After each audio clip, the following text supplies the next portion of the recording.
Friends आपण समस्त को स्वागत करछे आज राव गोटे वीडियो रे O triple S RI ARI ICDS रो एग्जाम डेट आउट हे सारिथिला एबे वर्तमान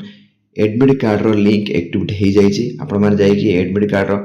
लिंक को क्लिक करके आपण माने एडमिट कार्ड डाउनलोड कर पारिबे आपण मानकर एग्जाम केबे अछि को शिफ्ट रो अछि आउ को वेन्यू रे पड़छि आपण माने जाई कि अति शीघ्र चेक करिवे आपण माने जल्दी जाई कि चेक करंतु लिंक टे मु आपण मानको डिस्क्रिप्शन रे दे देबे डायरेक्ट लिंक दे देबे आपण माने डायरेक्ट से लिंक रे क्लिक करके आपण मानकर एप्लिकेशन नंबर आउ डेट ऑफ बर्थ देकी आपण माने निजे कोन करि पारिबे डाउनलोड करके आपण मानकर वेन्यू आउ शिफ्ट आपण माने जानि पारिबे आउ एग्जाम पे रेडी हे जिवे। तो चलो आपण मानको मु कहि दोछि जे केमिति आपण माने डाउनलोड करिवे म आपण मानको थरे देखाइ दोछि। तो एडमिट कार्ड पुनि थरे कहूछि एडमिट कार्ड लिंक एक्टिव हे जाईछि O triple S RI ARI junior assistant ICDS रो आपण माने जाई कि डाउनलोड करि पारिबे निज निज एडमिट कार्ड डाउनलोड करिवे को शिफ्ट रे पड़छि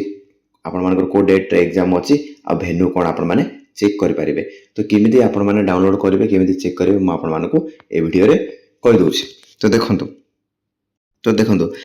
ये थिला नोटिस थिला एबे देखंतु ये होछि ऑफिशियली लिंक देखंतु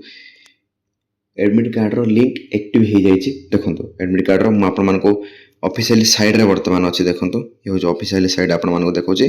ये लिंक टे आपण मानको पई एक्टिव हे जाईछि। आपण माने एठी कोन करबे केमिति एडमिट कार्ड डाउनलोड करबे म आपण मानको कहूछि एठी आपण मानकर जो आपण माने जो अप्लाई करथिले जो एप्लिकेशन फॉर्म थिबो सेठी लिखा आइछि जे एप्लिकेशन नंबर से जो एप्लिकेशन नंबर अछि आपण माने एठी पुट करबे ता सहित जो पासवर्ड कहछि देखंतु पासवर्ड रे आपण माने निजर डेट ऑफ बर्थ एंटर करबे ता पुनी आपण माने कोन करे एठी जो कैप्चा लिखा आइछि से कैप्चा कोड टा एठी एंटर करिकि आपण माने डाउनलोड करि पारिबे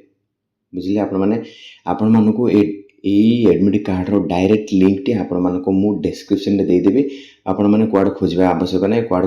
आपण माने व्यस्त होबा किछि आवश्यक नै आपण माने डायरेक्ट से लिंक को क्लिक करके जाई कि डायरेक्ट जाई कि आपण माने ए पेज को आसी पारिबे ए पेज को आसी कि आपण मानकर एप्लिकेशन नंबर आ डेट ऑफ बर्थ आ कैप्चा दे कि आपण माने डाउनलोड करके आपण मानकर एग्जाम शिफ्ट एग्जाम डेट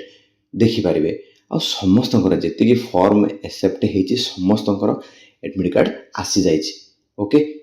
तो चलंतु किछि भी वरीड हवा दरकार नै आउ